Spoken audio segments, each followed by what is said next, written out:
avec le peuple palestinien parce que nous avons subi le fascisme. Moi, je tiens à manifester parce que voir tant de souffrance, c'est insoutenable. J'ai soutenu la flottille et cette fois-ci, la mobilisation m'a vraiment impressionnée.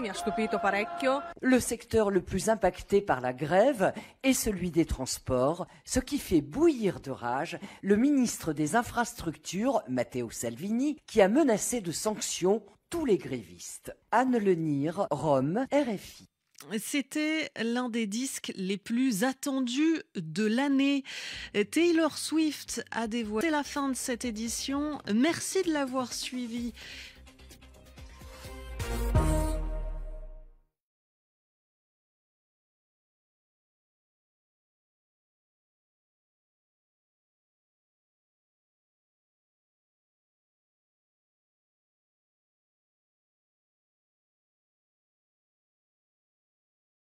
Environnementale et même géopolitique. Regard sur le paysage de l'économie mondiale du sable dans Géopolitique, avec Marie-France Chatin et des spécialistes, samedi à 17h10 TU. RFI. RFI et France 24 présentent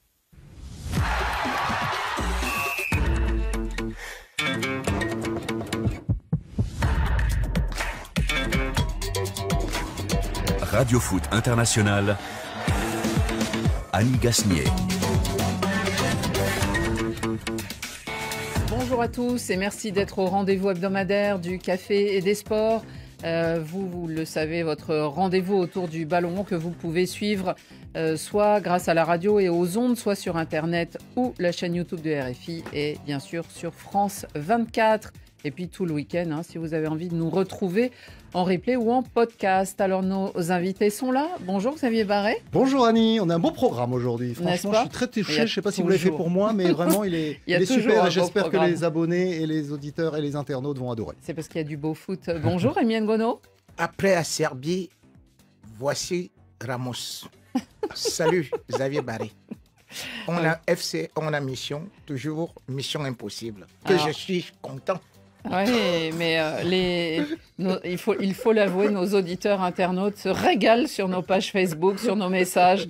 Vous êtes un peu la cible là, ces heures-ci, Xavier Barret. J'ai vu, mais on va désamorcer tout ça. Ouais. Bonjour Yoro. Bonjour Annie, bonjour à tous. Yoro Mangara avec nous, toujours impartial et toujours très classe aussi, très élégant. Merci. Et puis Frédéric, il est là au rendez-vous. Bonjour Frédéric. Bonjour Annie, bonjour tout le monde. Ils sont là aussi, nos auditeurs internautes, ils sont au rendez-vous. C'est parti, on a ouvert le bal, le Facebook le compteur, c'est bon. Et ça veut dire tout dire. Qui est dans l'équipe d'équipe. Même costume que Xavier Barret. L'émission incontournable, c'est le Café des Sports, c'est ce que nous dit Boubacar Seydou Zangou. Oui, c'est important avant de partir en week-end de nous suivre ou de nous écouter. Alors aujourd'hui, le programme est bien fait, nous assure et vous assure Xavier Barret. Eh bien, nous parlerons du champion d'Europe, un champion d'Europe imbattable. En 2 journées, 2 victoires marquantes pour un club qui rêve de doubler. L'artisan, le tacticien en chef, Luis Enrique, est-il un entraîneur visionnaire en train de changer le football et d'imposer un style qui fera école? Le PSG a-t-il encore un rival? Les Dogs de Bruno Genesio, héroïques sur la pelouse du Stadio Olimpico. Lille, vainqueur de l'AS Roma grâce à son gardien qui a arrêté par 3 fois successives le pénalty des Romains. Un exploit signé Berke Hauser. Retenez bien ce nom. 7 places à prendre en Afrique pour être de la fête à la prochaine Coupe du Monde. Et le Bénin se prend à rêver. À la faveur d'une décision de la FIFA et d'une erreur de l'Afrique du Sud, les Guépards sont en tête de leur groupe C. Sont-ils pour autant favoris? Dernière journée, dernier match dans les 10 prochains jours.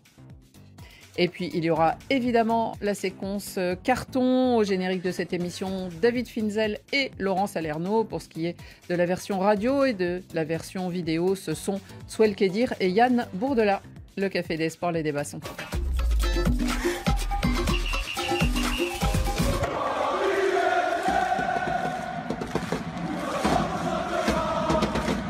C'est un mot pour toi. Qui ne cessera jamais, après tant d'années, de râler et de combattre. Oh, pour toi, Paris, on va se cacher la voix.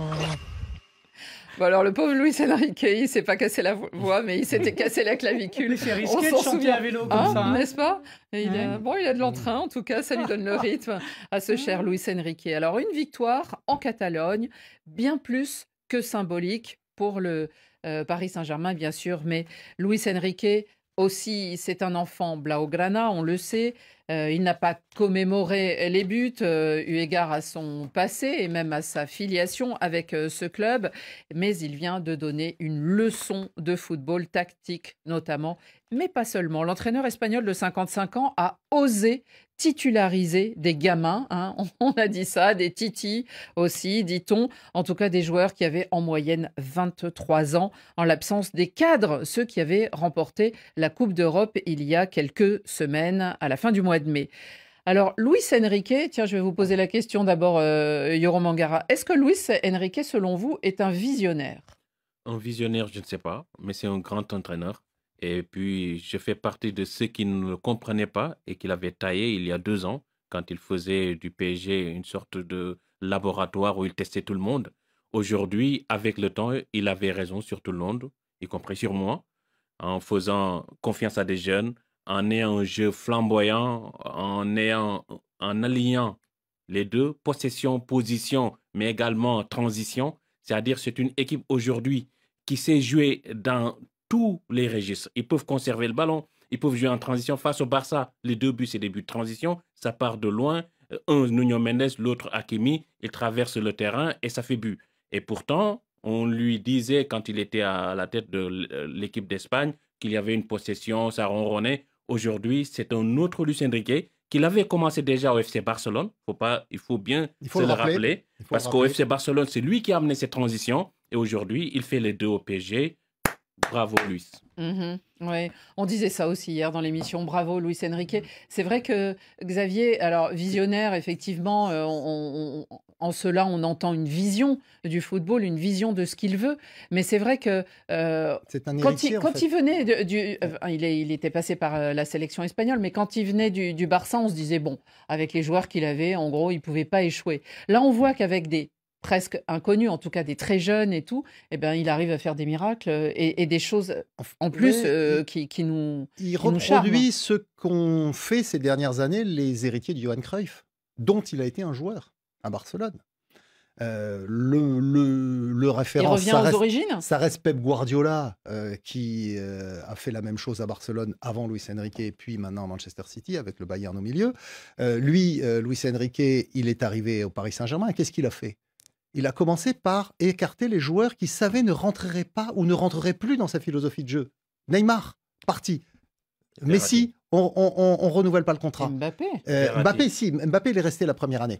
Parce que c'est pas lui qui le voulait spécialement. Et il a monté son équipe, comme Guardiola a fait à Manchester City, ou comme dans un autre registre, notamment à Leeds, El Loco Bielsa l'avait fait. Donc ce sont des entraîneurs qui arrivent avec une philosophie de jeu. Et il faut que les joueurs restent dans ce cadre. Eux, ce qui est important, c'est le jeu, c'est le collectif, plus que les stars qu'on fait venir.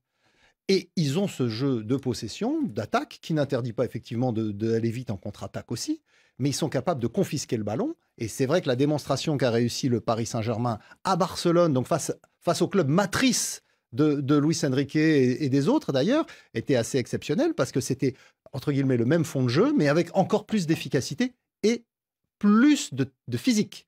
Parce que moi, c'est ce qui m'a impressionné, parce qu'ils ont quand même eu du mal au début, le PSG. Sur les 20 premières minutes, ils peuvent prendre 3 buts quand même. Hein. Il y a des sauvetages d'Hakimi et de Zabarni. 20 minutes passées, ça a été un peu compliqué. Mais après, sur la deuxième période, ils avaient cette supériorité athlétique qui fait que le Barça était complètement dépassé. Donc là, effectivement, il y a quelque part, l'élève a dépassé le maître sur cette démonstration de football. En tout cas, moi, j'ai pris beaucoup de plaisir à regarder ce match parce que quand on aime le football, c'est sûr qu'on ne va pas regarder les matchs du José Mourinho de Rémi Ngono. On regarde un Barça PSG et là, on voit vraiment des grands entraîneurs avec une philosophie de football offensif et on se régale. Avant que vous répondiez, Rémi, des remarques de nos auditeurs. Ils sont dithyrambiques. Firmin, Enrique, super coach. Lucho, fin stratège, ça c'est Boubacar, Georges Padon, c'est un grand coach. Et puis on nous demande quand est-ce qu'il vient au Real. C'est Amadou O qui ça risque pas. pose la question. Ouais, Mais c'est je crois que ça possible. n'arrivera jamais. Il a déjà joué au Real. Hein. Non, puis Donc, surtout Après, vu la manière dont il vous était avez- parti du Real Madrid pour aller à Barcelone en Jamais, crachant jamais. vraiment José dans la Mourinho, à une époque, ça a été la référence en Europe. Hein. Quand il a Oui, gagné avec avec- Porto, avec l'Inter de Milan, c'était... On va laisser son avocat plaider Non, sa mais cause. voilà, Mais en ce moment, c'est Luis Enrique, mais bon, c'était il y a un eu jeu d'autres infidèle à frères. Rome. Regardez le regard. C'était un jeu qui à une époque marchait, mais qui aujourd'hui est complètement dépassé. Rémi, est-ce que justement aussi il fallait être un Barcelonais pour pouvoir contrer aussi bien Barcelone? Je ne pense pas qu'il faille être un Barcelonais parce que dans son système, il y a aussi du Jürgen Klopp. Donc c'est pour ça que je dis qu'il faut éviter de dire ça parce que Barcelonais, c'est le style Pep Guardiola. Et Pep Guardiola, bien évidemment, il avait eu beaucoup de génie. Et lui, il dit maintenant que Luis Enrique est son élève. Mais non. Luis Enrique a fait mieux que Guardiola. Et les gens ne l'ont jamais dit. Pourquoi? Parce que... Non, mais on se met dans l'actualité du moment, Rémi. C'est-à-dire, Pep Guardiola, en ce moment, on le sent un peu perdu. C'est pas barcelonais. Ou qu'il évolue peut-être différemment. Et on a l'impression peut-être que Luis Enrique revient aux préceptes initiaux. Non, le problème, c'est que comme il a parlé de transition, ça va un peu trop vite. Et au-delà de ça, c'est comme on dit aujourd'hui que, ah oui, bah ça, c'est parce qu'il y avait d'abord aussi de très, très grands joueurs. Mais là, on a vu des enfants qui récitaient. C'était quelque chose de formidable. Et c'est pour ça que je dis que l'une des premières choses qu'il peut actuellement avoir aujourd'hui, c'est au niveau de la récupération. C'est-à-dire que dans les 5-10 secondes, il récupère et il a étouffé le Barça avec ça. Ah Ce oui, n'est pas le physique. Ce n'était pas pratiquement le physique, mais c'était beaucoup plus il faut la condition physique. Le jeu dans des espaces. Mais la condition physique. Mais ce que je veux dire, c'est que pourquoi est-ce que j'ai pris les deux cas tout de suite là? Parce que parfois, on m'a dit que je critique Pep Guardiola parce qu'effectivement, on a vu qu'il ne pouvait pas réussir ailleurs, mais on voit ce que Luis Enrique est en train de faire. Pourquoi? Parce que justement, quand il prend aussi le Barça, il n'était pas très fort. Le Barça venait d'avoir 4-3-0 face au Bayern. Mais qu'est-ce qu'il a fait? Il a réinstallé un style où il fallait être dans un jeu direct et surtout passer par des couloirs et venir étouffer l'adversaire. Et c'est ce qu'il fait pratiquement. Et d'ailleurs, quand vous le voyez même, son année au Barça, c'est pour ça que je voulais rappeler ça, que c'est le meilleur entraîneur actuellement.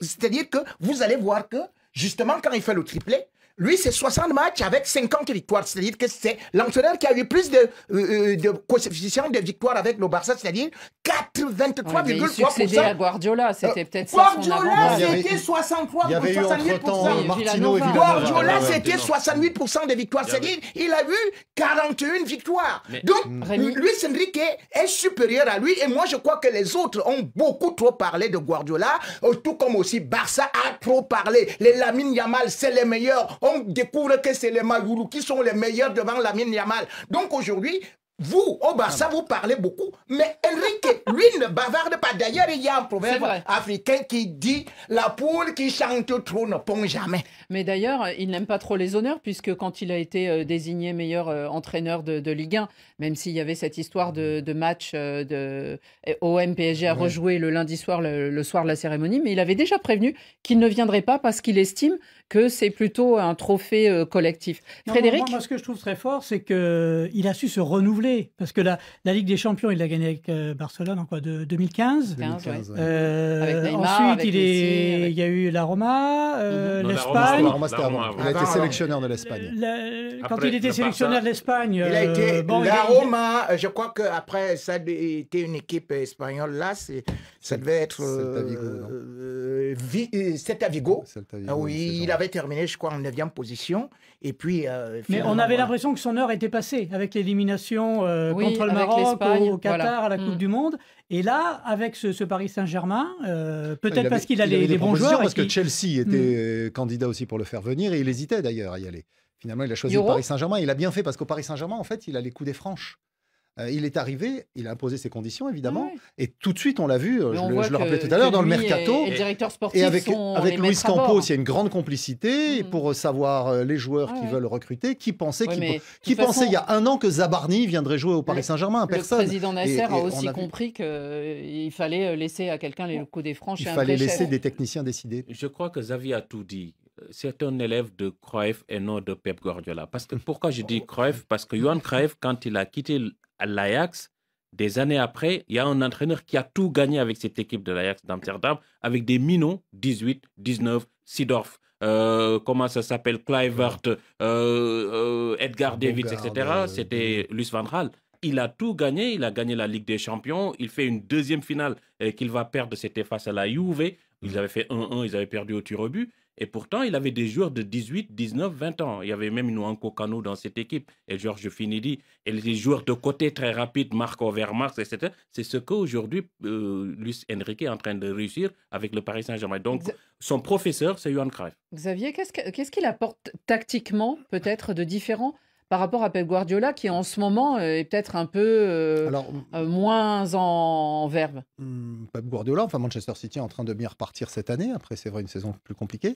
Mais en fait, Luis Enrique, il a une vision du jeu instantanée. Il analyse très très vite.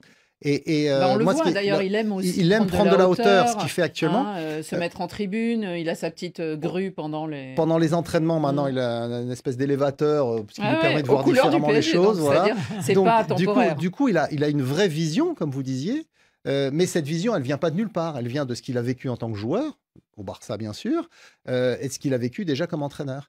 Et donc, il peaufine ses techniques, ses repérages. Il a une équipe technique extrêmement compétente qui bosse beaucoup. Les analystes vidéo, ils passent des heures à éplucher les vidéos des adversaires. Il y a un documentaire qui a été fait autour de lui et qui montre effectivement beaucoup ça. Il a une grande rigueur lui-même d'hygiène de vie, absolument monastique. Et donc, il mange 6 œufs par jour et il fait des pompes toutes les demi-heures. Exactement. Et derrière, il a cette philosophie il est exigeant avec lui-même et il est avec ses joueurs. Il le dit d'ailleurs dans le documentaire auquel vous faites allusion, Annie. Il le dit. Le joueur qui veut pas suivre ça, j'en prends un autre. Est-ce que Kylian Mbappé avait fait finalement les frais de ça? Non, parce que Kylian Mbappé a choisi de partir. Oui, mais on se souvient de cette leçon qu'il lui donne devant la caméra, justement, et c'est pas innocent, et où il essaye de le faire rentrer dans son schéma. N'hésitez pas à le faire sortir avant la fin du match. Exactement. Et on voit d'ailleurs qu'aujourd'hui, Kylian Mbappé, à Madrid, il s'est métamorphosé.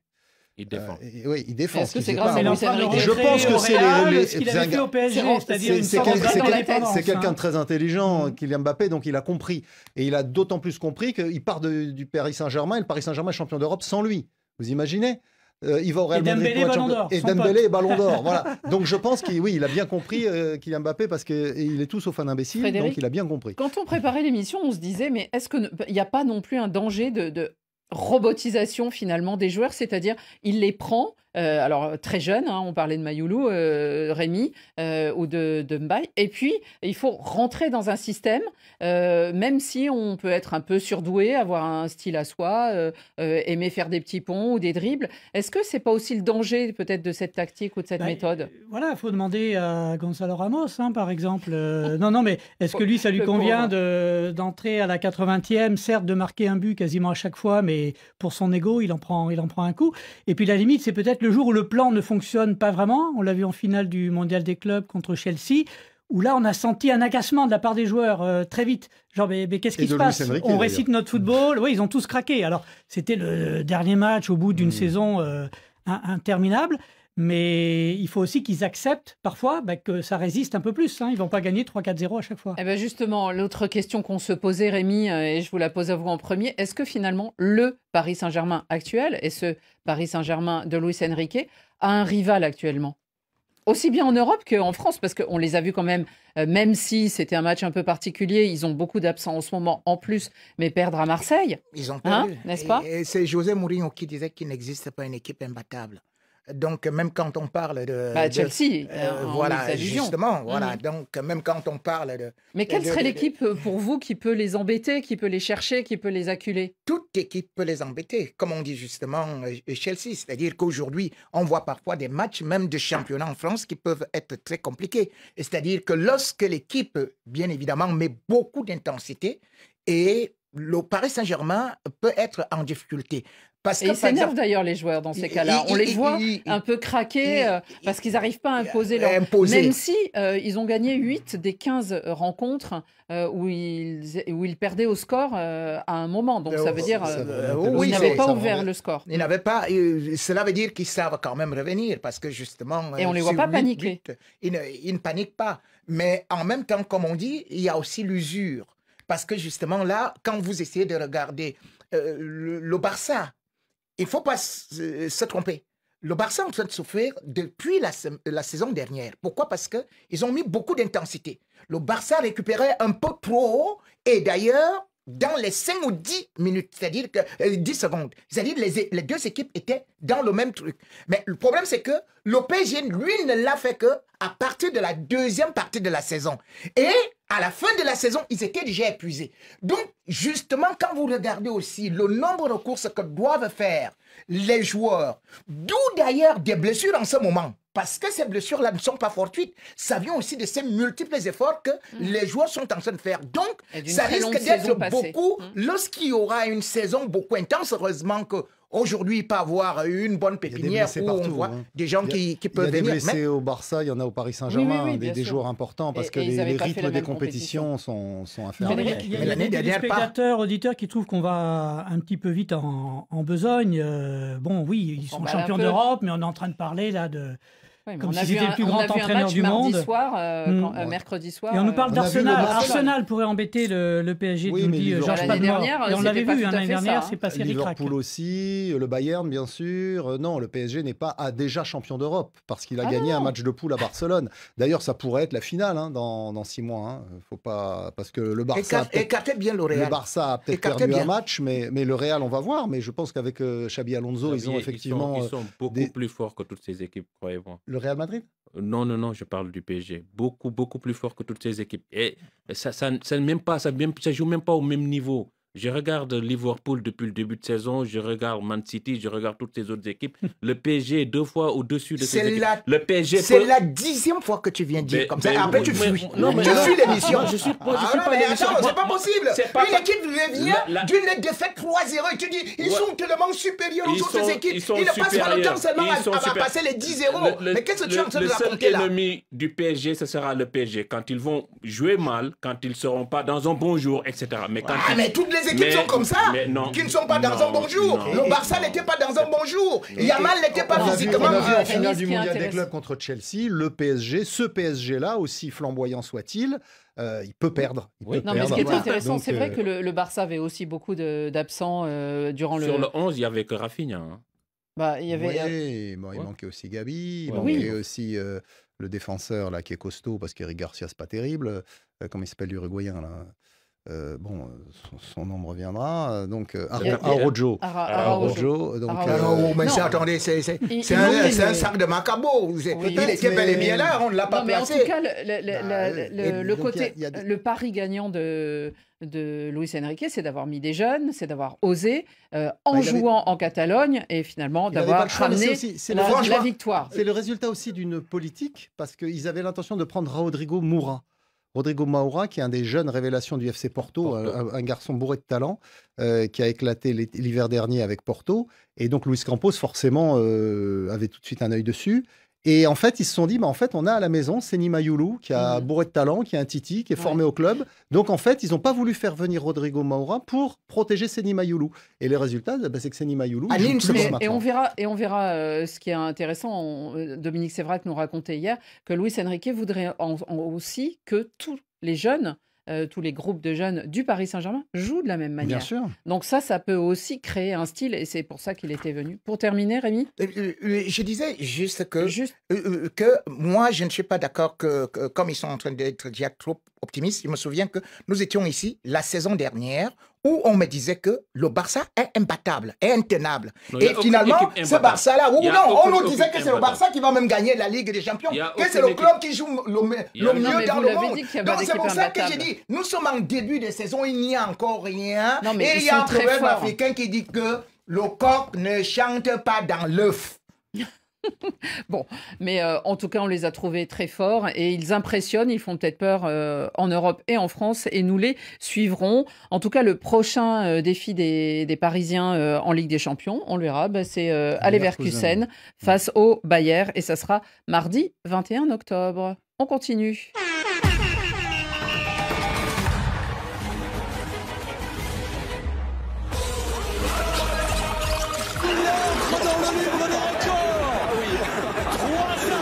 C'est fabuleux. 3 pénaltys arrêtés.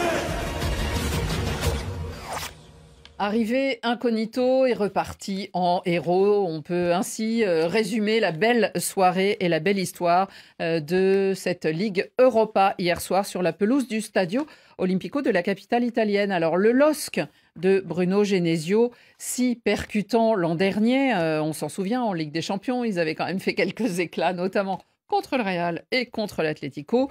Il jouait face à l'AS Roma de Gian Piero Gasperini. On ne le perd pas de vue, il est parti de l'Atalanta, il est à la Roma.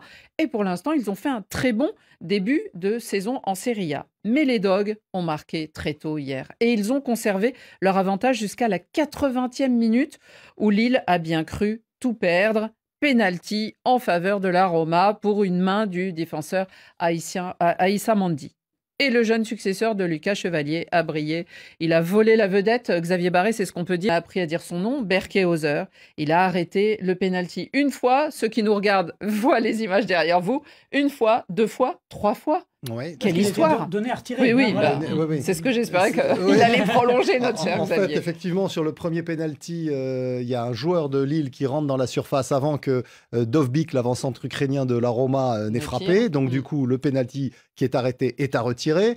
Sur le deuxième, cette fois-ci, c'est Berke-Hauser qui bouge de sa ligne avant que le ballon ne soit tiré, qui est en avance. Donc, l'arbitre le fait retirer. Là, la Roma décide de changer de tireur. C'est l'Argentin Mathias Soulé qui s'y colle.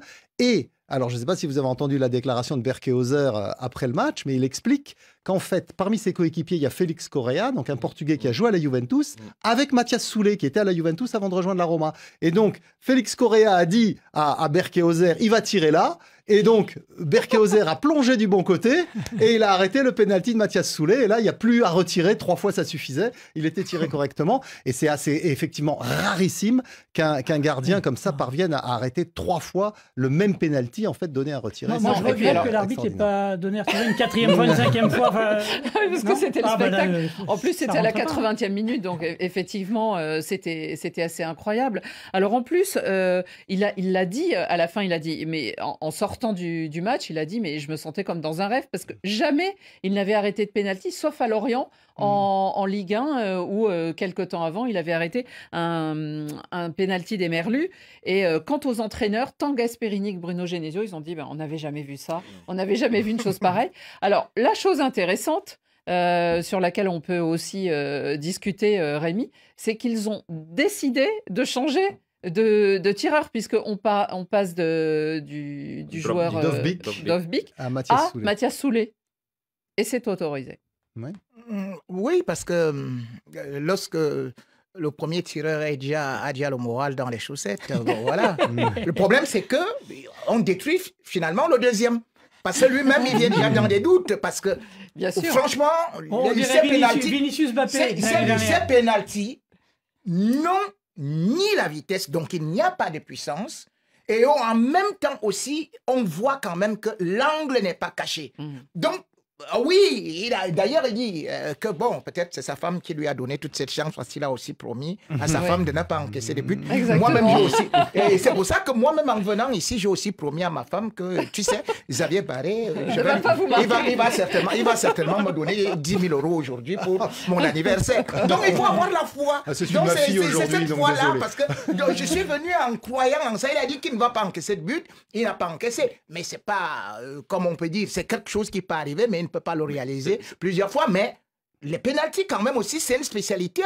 Parce il faut se dire, moi, je ne sais plus si c'était en 1972 que le gardien Thibaut Courtois a arrêté le dernier pénalty. mais de toute façon, ce qui est magnifique avec ce club du LOSC, c'est qu'il ne se trompe jamais quand il s'agit du portier.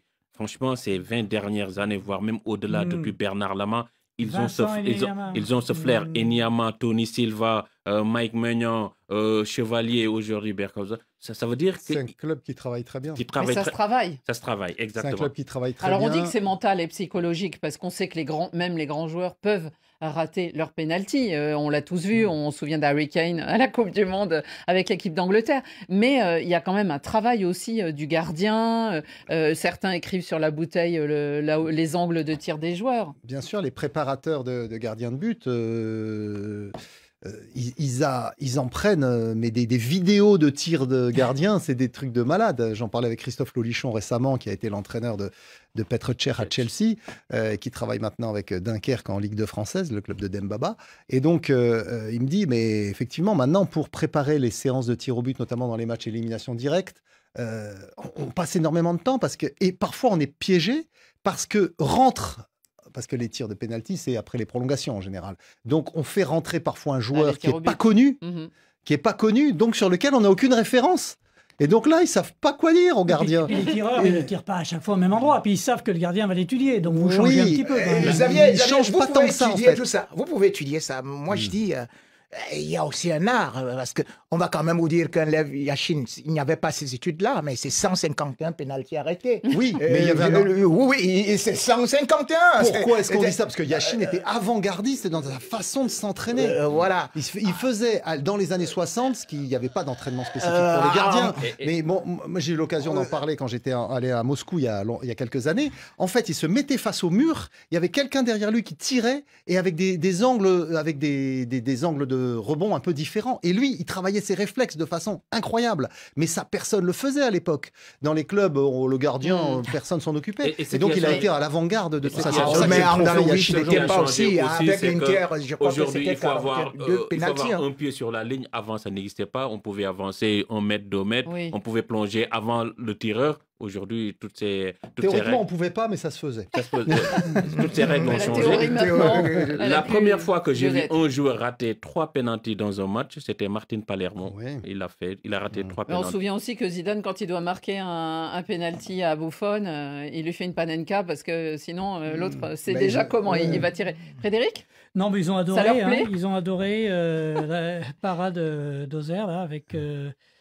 Robson qui nous dit ce gardien est vraiment dingue. Eli Ticheya, le gardien de Lille, est meilleur que celui du Barça. Bon, ça c'est au passage. Et puis un auditeur là du Tchad qui nous dit que lui, il en a arrêté 4 en championnat du Tchad. Ah bah bon, alors, mais pour parler des Africains, il y avait Rowan Williams, le gardien de l'Afrique du Sud, qui a été extraordinaire lors de la dernière Coupe d'Afrique des Nations. Et lors de les séances de tir au but, voilà, c'était pas tout à fait la même chose. Mais... mais c'est la même distance. Oui, mais Rowan Williams, il est extraordinaire. Et c'est lors de la demi-finale qu'ils se font éliminer au tir au but. Du coup, ils avaient fait une contre-préparation, ceux qui les éliminent. Alors du coup, je ne sais plus, c'est le Sénégal qui les élimine? Non, c'est la Côte d'Ivoire. Oui. Nigeria. Non, c'est le Nigeria. Voilà, Nigeria. Ouais. Je me mélange les pinceaux. Donc le Nigeria les élimine. Et du coup, pour éviter de tirer d'un côté, parce qu'ils savaient que Rowan Williams était très très bon, ils ont tiré au milieu.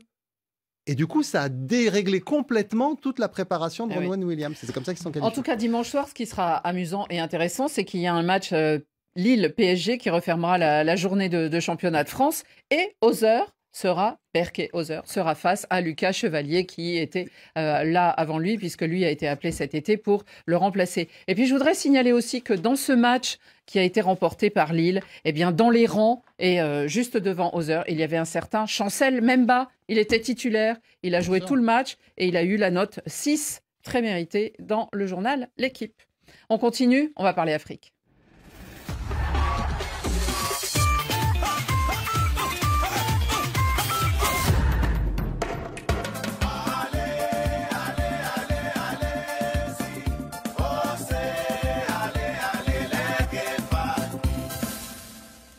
Et oui, les guépards. Alors la FIFA, justement, a rebattu les cartes dans le groupe C des éliminatoires en vue de la Coupe du Monde 2026. Elle a mis 6 mois à répondre à la requête du Bénin. Mais c'est pas grave, elle a quand même répondu. Les Béninois accusaient, à raison donc, l'Afrique du Sud d'avoir utilisé un joueur à tort. Il ne pouvait pas jouer, il était suspendu, un certain Tebo Mokoema. Très bon Qui est un milieu de super terrain, joueur. super en plus. joueur. Eh ben oui, c'est un super joueur, mais le problème, c'est qu'il C'est n'aurait la pas star dû d'équipe. jouer face aux Lesotho. Mm. Résultat, l'Afrique du Sud est sanctionnée, elle a une amende, mais surtout, elle perd les points. Et le Bénin de Gernot Rohr se retrouve premier du groupe, ces Guépards, pour évidemment accomplir leur rêve de se qualifier directement pour le mondial. Écoutons-le, Gernot Rohr, parce qu'on le connaît et il tempère l'enthousiasme. On va quand même tout faire pour y arriver. Pas d'euphorie, beaucoup d'humilité. Ça sera difficile, ils resteront les favoris puisqu'ils reçoivent 2 fois. Mais on a tout entre nos mains, voire entre nos pieds. Et loin de nos bases, loin de nos supporters, encore une fois, ça va être hyper difficile, mais il faut que les garçons jouent comme de vrais guépards. Et oui, leur destin entre leurs pieds. 2 matchs à l'extérieur, au Rwanda et au Nigeria. Ça s'enthousiasme déjà sur notre oui, puis on remercie page, le Lesotho. Enfin, c'est le match Afrique du Sud-Lesotho. C'est là que l'Afrique du Sud a été sanctionnée.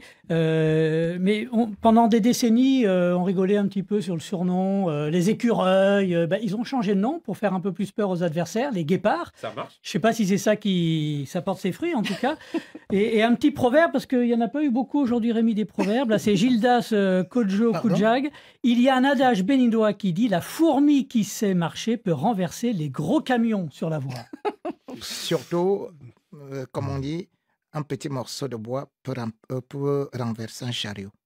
Rémi, alors, est-ce que malgré ces Béninois, vous les voyez se qualifier directement? Ils peuvent se qualifier, mais sauf qu'ils auront un adversaire un peu redoutable aussi, qui est le Nigeria, même si le Nigeria déjà... Du coup, lui aussi, à nouveau... Voilà, c'est là le problème. 11 points. Les 2 premiers ont 14, eux ont 11 parce que points. l'Afrique du Sud va recevoir le Zimbabwe, puis va jouer contre le Rwanda.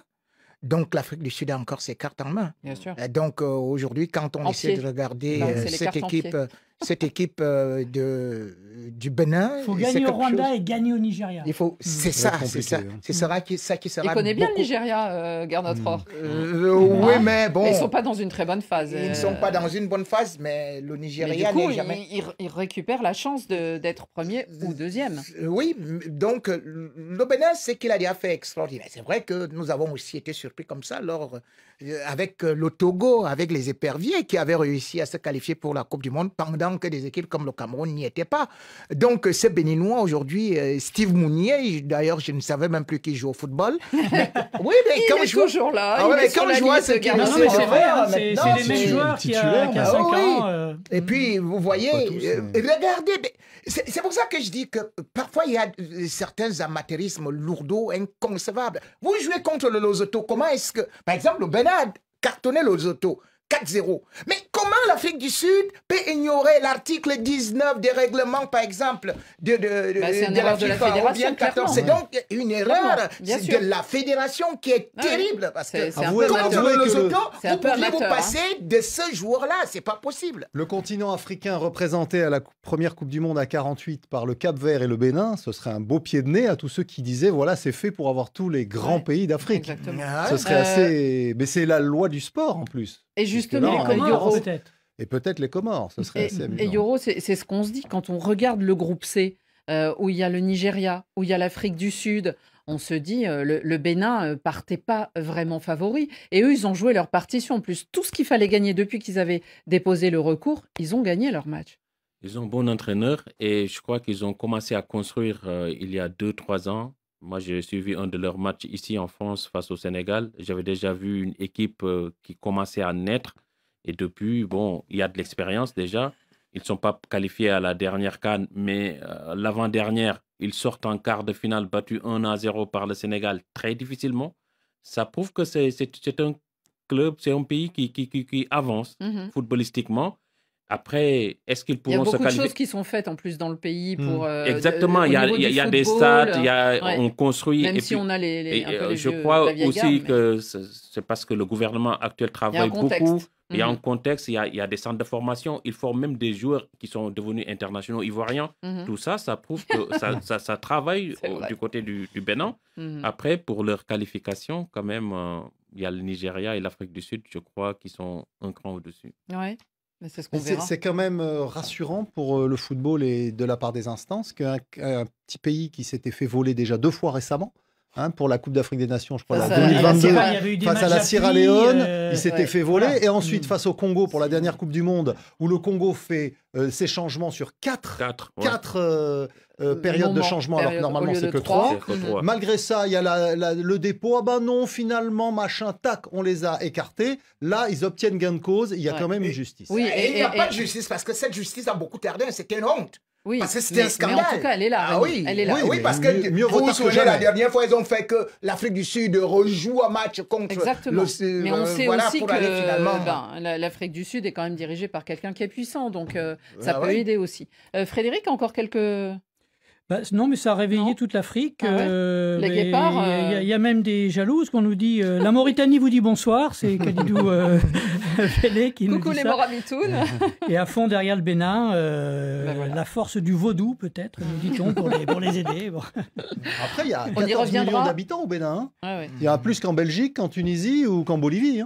On y reviendra en tout cas largement sur RFI la semaine prochaine avec ses 9e et 10e journées des éliminatoires du Mondial des Amériques. La séquence carton. Carton jaune. Un carton là. Qui sort un carton jaune. Ouh là là là là, carton rouge. Carton rouge. Dans la confusion. Carton vert. Extraordinaire. Rien à dire. Et tout de suite, vos cartons sélectionnés par David Finzel. Ah, mais j'en reviens pas. J'en reviens pas. On fait un direct du Radio Foot International. Waouh. Je suis le golden boy de l'émission, quoi. Waouh. Xavier, t'as affaire à un nouveau madrilène. Le carton est carrément vert. Il s'adresse à moi, bien sûr, parce que c'est la première fois que je vais devoir passer en direct de l'émission Radio Foot International et je suis grave ému. Je suis grave ému. Franchement, Jean-Xavier, je vais trop t'embêter durant cette année. Kennedy Ave, depuis Lubumbashi, RDC, et ça a été un plaisir. Bonsoir, Radio Foot International, le café des sports. C'est Désiré Sourou depuis Alada au Bénin. Je donne un carton rouge aux supporters du FC Barcelone. En mai dernier, ils avaient gagné la Champions League en alignant des scies, refusant ainsi de reconnaître la brillante et logique victoire du Paris Saint-Germain. Désormais, les choses sont claires. Chers supporters du FC Barcelone, reconnaissez que l'année 2025 est celle du PSG en Europe. Bonne émission à vous. Moi, c'est Diallo Boubacar depuis Conakry. Je donne aujourd'hui un carton vert au gardien lillois qui a fait 3 arrêts de sur le penalty. Franchement, c'est incroyable et c'est historique, du jamais vu. Bon café des sports, et bon week-end. Moi, c'est Karim Fournou depuis Lomé et je passe sur cette occasion pour adresser un carton bien vert à l'équipe du Real Madrid pour sa victoire face au Kairat Almaty de 5-8-0. Et pour Xavier Barré, je vous laisse à Rémi pour la suite du café. Bonne émission à vous tous. Bonsoir Radio Foot International, Sébastien Kouloupiétia depuis Zérékoré, Guinée-Conakry. Mon carton il est vert et il est pour l'Olympique lyonnais qui réalise un début de saison quasi parfait avec 7 victoires sur les 8 derniers matchs et surtout avec 7 clean sheets. Bravo au Gone. Ciao. Bonjour Radio Foot, bonjour Madame Aningasme, Rémi Goni, Xavier Barré. Je me nomme Michael Kouadio, je suis en Côte d'Ivoire, précisément à Tibissou. Carton vert pour Kylian Mbappé avec les triplés qu'il a fait en Ligue des Champions. Malgré la lourde défaite contre l'Atlético, nous n'avons pas baissé les bras en Ligue des Champions. Merci, à bientôt. Bonsoir la Radio Foot International, c'est Ibrahim Ba depuis Madrid. Je donne un carton vert à Mayolo pour son 3e but en Ligue des Champions. Mais quel talent, quelle technique, quel rôle du numéro 9. Félicitations. Moi c'est Enigma Nabouté depuis la ville de Lubumbashi en République démocratique du Congo. Mon carton est jaune. Jaune à l'endroit de Lamine Yamal ainsi que d'autres joueurs du FC Barcelone qui ont pris l'habitude ces derniers temps à faire des publications sur les réseaux sociaux avant le match alors que ils doivent d'abord être concentrés sur le terrain, gagner et après faire des publications.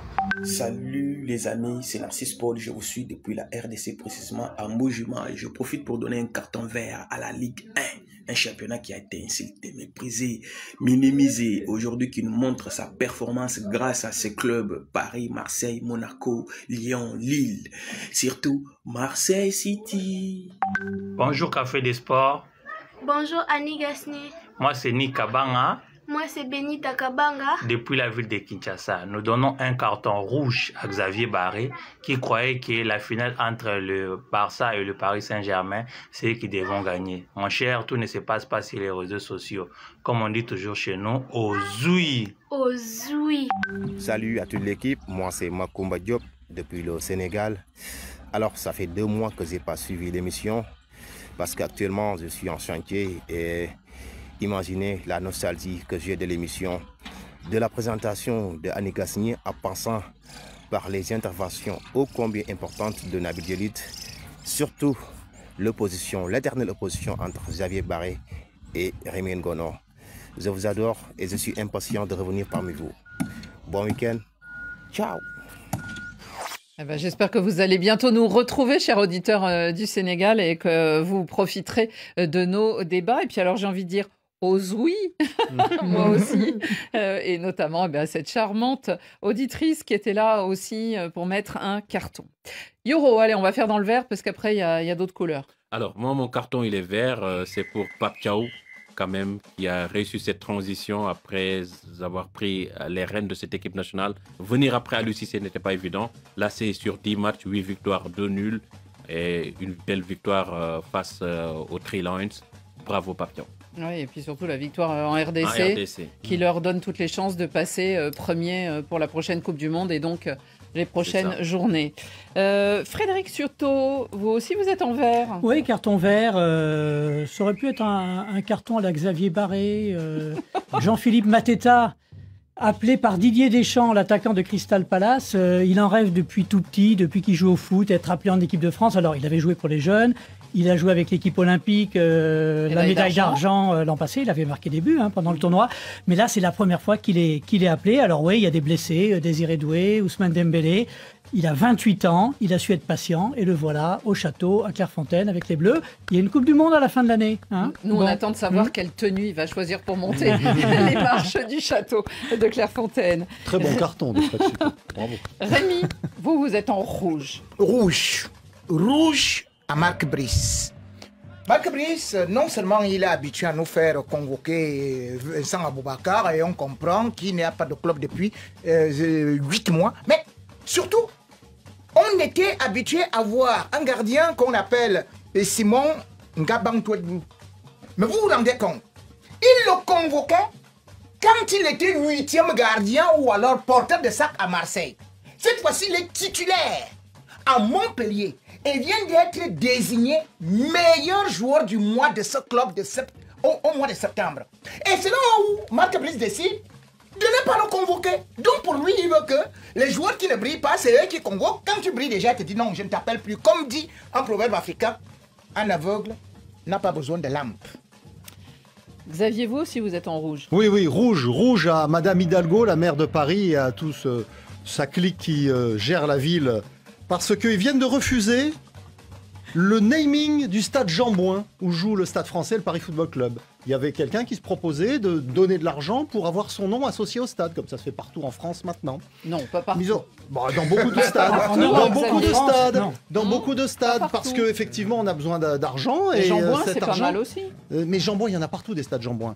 Donc pourquoi pas changer, effectivement. On sait déjà que Charletti, ils avaient refusé il y a longtemps un projet dans l'œuf de Vinci de faire un nouveau stade pour le Paris Football Club, qui donc est maintenant à Jean-Bouin. Les dettes de la ville de Paris s'élèvent à 8,6 milliards d'euros. Et sous sa mandature, ils ont augmenté de 120%. Donc Madame Hidalgo, écoutez, il y a les élections l'an prochain, mais franchement, pour le sport... Elle n'est pas candidate. Oui, elle n'est pas candidate, mais pour le sport, partez tout de suite, parce que être comme ça pour des raisons... On fait du vélo à Paris. Pour des raisons idéologiques, refuser l'argent des boîtes privées qui veulent aider le sport, c'est ridicule. Le carton de Radio Foot, il est vert, mais il n'est pas que vert, il peut être bleu ou rouge. Pourquoi ? Parce qu'il est aux couleurs du ballon de la Coupe du Monde 2026, présenté hier soir à New York par la FIFA. Un cuir marqué du symbole de chacun des 3 pays organisateurs et baptisé Tri-Onda, c'est-à-dire les 3 vagues, puisqu'il y a 3 pays organisateurs, le Canada, les États-Unis et le Mexique.